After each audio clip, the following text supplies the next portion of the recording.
Janet, it's very nice to meet you. Congratulations on your book, The Paris Library, this huge hit among book lovers, Paris lovers, and library addicts. I'm very glad to be having this conversation with you. Thank you, Ioana. I'm so excited to meet you too. I would like to start this conversation in your character Odile's voice. So what kind of reader are you? I'm the kind of reader who you can see from my bookshelves. I'm a chaotic reader, and I mix a little of everything. I do have a keeper shelf, you know, that sacred shelf where if you really, really love a book, it goes on the keeper shelf. But otherwise, I like to exchange books with friends and family, and I love to talk about authors I love and books that I love. So I think that's the kind of reader I am, someone who likes to just talk about books. That's wonderful. It actually appears in your book because Odile and Lily share a bookshelf. Yes, exactly. And the books on that bookshelf, I have to say, many of them are my favorites. Now, your book was inspired by your actual work as a programs manager at the American Library in Paris. Tell us a bit about that experience. Well, I had just finished my first book, Moonlight in Odessa, and I wasn't looking for a job, but I talked to the program manager who was just leaving the position, and she made it sound so interesting. And I had volunteered at the American Library in Paris teaching creative writing to teenagers, so I decided to apply for the job. And it really is a wonderful place.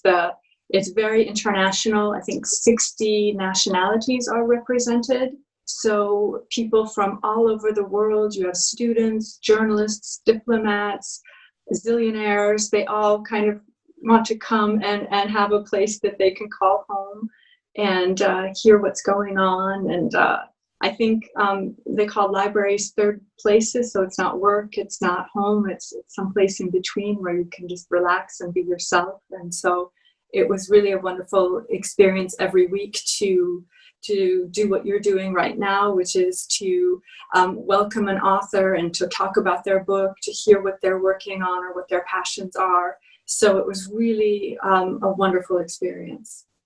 You know, I thought the same about your book. Your book is like this bookish continent, you know, where everything happens, love for books and love in general and hate and all kinds of illusions being built and future projected and so on. There's a constant back and forth movement, you know, in your novel from Europe to America. And there's also a permanent shift in time. On the historical level, we move from World War II to the Cold War. Why these particular time settings?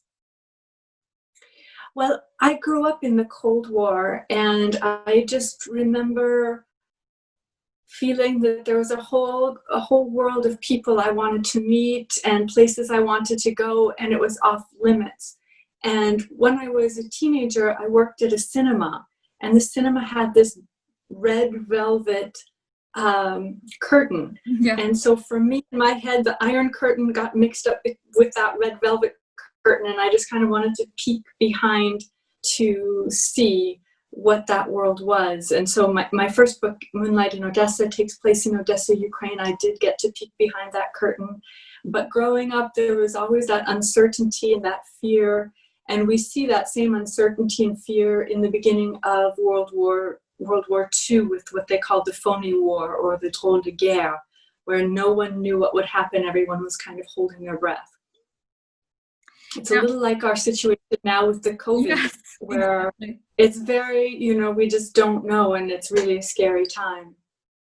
Yes, I also felt that in a certain point, your novel is also about survival. It is about la résistance, you know, whatever the form or whatever the danger. And I thought that in this respect, we can relate to our time, a time of a pandemic, of isolation, of finding shelter in the joys of one's mind and sometimes in a library. Yes, absolutely. I think we must do what we can especially in this kind of difficult political climate, to help each other and to support each other and do what we think is right. But it is very challenging. Sometimes we look at World War II and it seems to us that things were very black and white. But of course, at the time, for the people, it wasn't. And I think that's why World War II literature is so popular today. It's because it seems so black and white. And it's maybe easier for us to understand. Now, you've built this wonderful relationship between these very different characters, Odile and Lily, who share much more than a bookshelf. They share a love for books and they share a love for Paris. How was it to be the architect behind their friendship, actually, their bond? It was a fun relationship to explore because I love that intergenerational friendship. And I've had so many people in my life, from my mother to my grandmother to my next door neighbor, growing up in Shelby, Montana, to my next door neighbor in Odessa, Ukraine, who really were so patient and kind and listened and advised. And I think we're lucky to have those relationships. And so I hope through this book, people can have that same kind of relationship. But it's also trauma. It's also the fact they both lose people they love and care about. They lose pieces of themselves, and in a way they built up the puzzle together again. Yes, that's absolutely true. I think that's just part of life too, is having these terrible losses. And sometimes what sustains us are the friendships that we build in times of terrible, terrible loss. I must confess, one of my favorite characters is a Miss Reader, the manager of the American Library in Paris, who is this kind of larger-than-life figure, and she seems to be fading away in a legend of her own. How was it to maneuver these kind of characters into a theater behind, or in front of a red curtain? It was very challenging because for a long time I was afraid to put words in her mouth because I didn't want to get things wrong. And so for a long time, she as a character didn't work because she seemed very wooden. And I have so much admiration for her.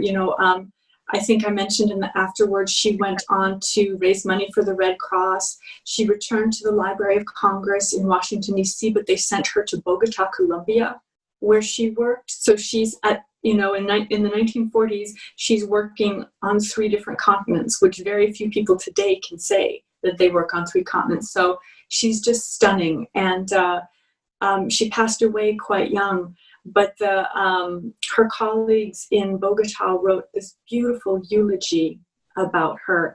And I was so touched to read just the impact that she had on them when she was there, I think for 2 years. And of course, at the library, I read through, maybe 100 pages of her correspondence, and she was always so positive. And it was very striking as a woman. She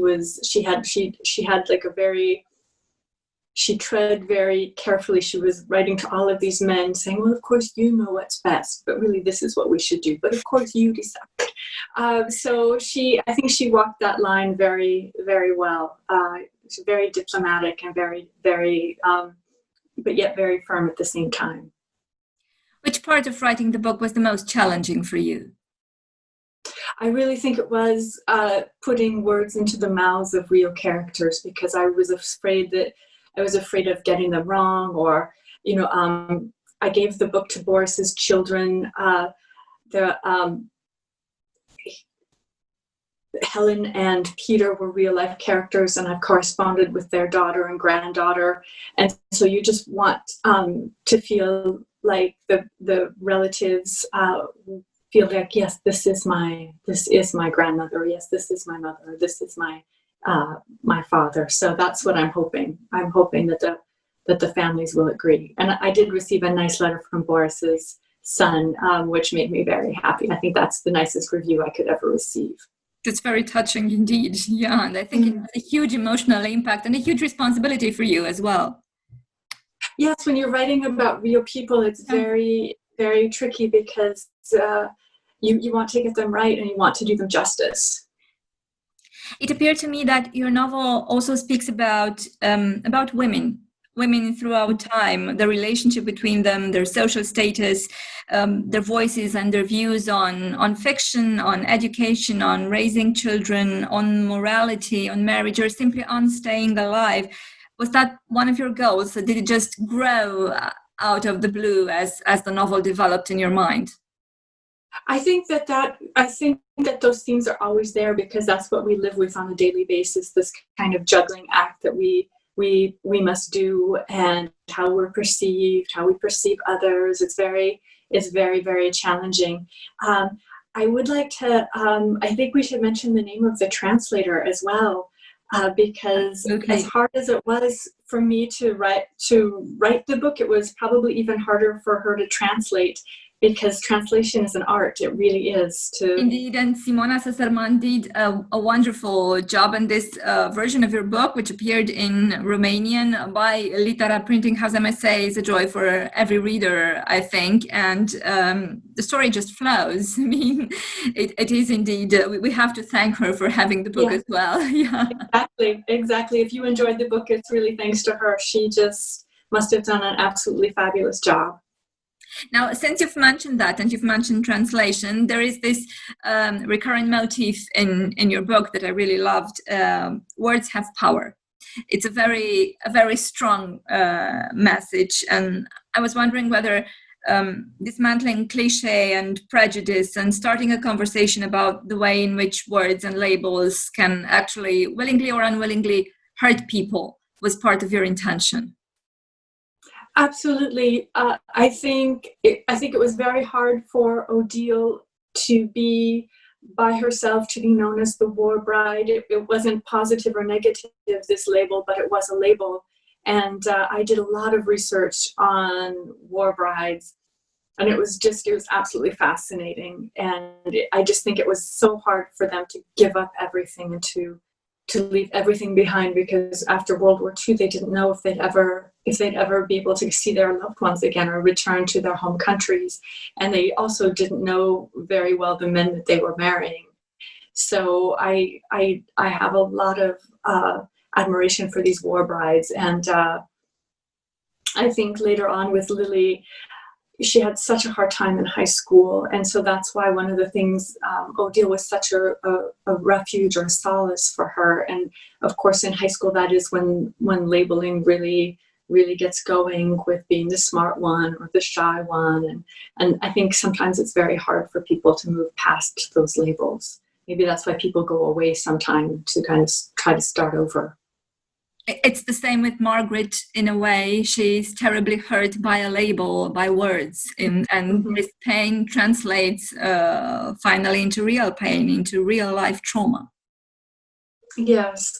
Margaret, I think, was one of my favorite characters to write. She was just an absolute joy. And there's the, I'm not sure in the Romanian edition if there's the photo in the beginning of the book. Yes. And that picture was actually my inspiration for the character of Margaret. That's a real picture. And and with the brim of her hat, we don't really see her eyes. And we just never know what people are thinking and what people feel. And I thought that picture was really powerful. I'm glad it's included. I also love the fact that when, as you said, Lily has a hard time, she has lost her mother, she does not have a very good relationship in the beginning with her stepmother. She practically takes refuge into a different language, into a different culture, but also into a different language. She starts learning French. Yes, well, and I think too, when you speak a foreign language, you feel like a different person, and there are different phrases and different expressions. For example, in English, they say, white as a ghost. In French, they say white as an aspirin. Yeah. So even the way we imagine things it's quite different. And then Lily, with learning French, she didn't know the past tense, so she couldn't look to the past. She couldn't look to the future. She didn't know the future tense, so she was just saying right now. I wish we learned languages more. I think that's something that every year we do less and less, and it's a real tragedy. Now, I thought there's also a romance going on in the novel, which is not as obvious as the ones developing in the pages. So apart from these obvious romances, there's this love affair between you and one of your characters, and this character is Paris. So how did that story start? Well, I came here for 1 year, which is how a lot of people come here, 1 year, 1 year, or 1 school year, or 6 months, and then 20 years later, we're still here. And so I came as an assistante de langue vivante, so I came as a teaching assistant. And then I met my husband, and I renewed my teaching contract, and then I got married, and that's a long-term contract. But that's how it started, was with that 1 year teaching contract. I just returned to the States from Odessa, and I wanted to travel again. And I think teaching is a really interesting way. You get to meet people. The students are always wonderful to work with, so it's a wonderful opportunity. And I always ask people, are you the same person who started this book? I think I started this book as an optimist. It was the Obama administration, and I finished this book, and I started it. I knew it would start at the beginning of I knew it would start in the 80s during the Cold War. It starts right when a Soviet missiles shoot down a passenger airplane. Exactly. And then it ends with this great opening where Ronald Reagan goes to Moscow.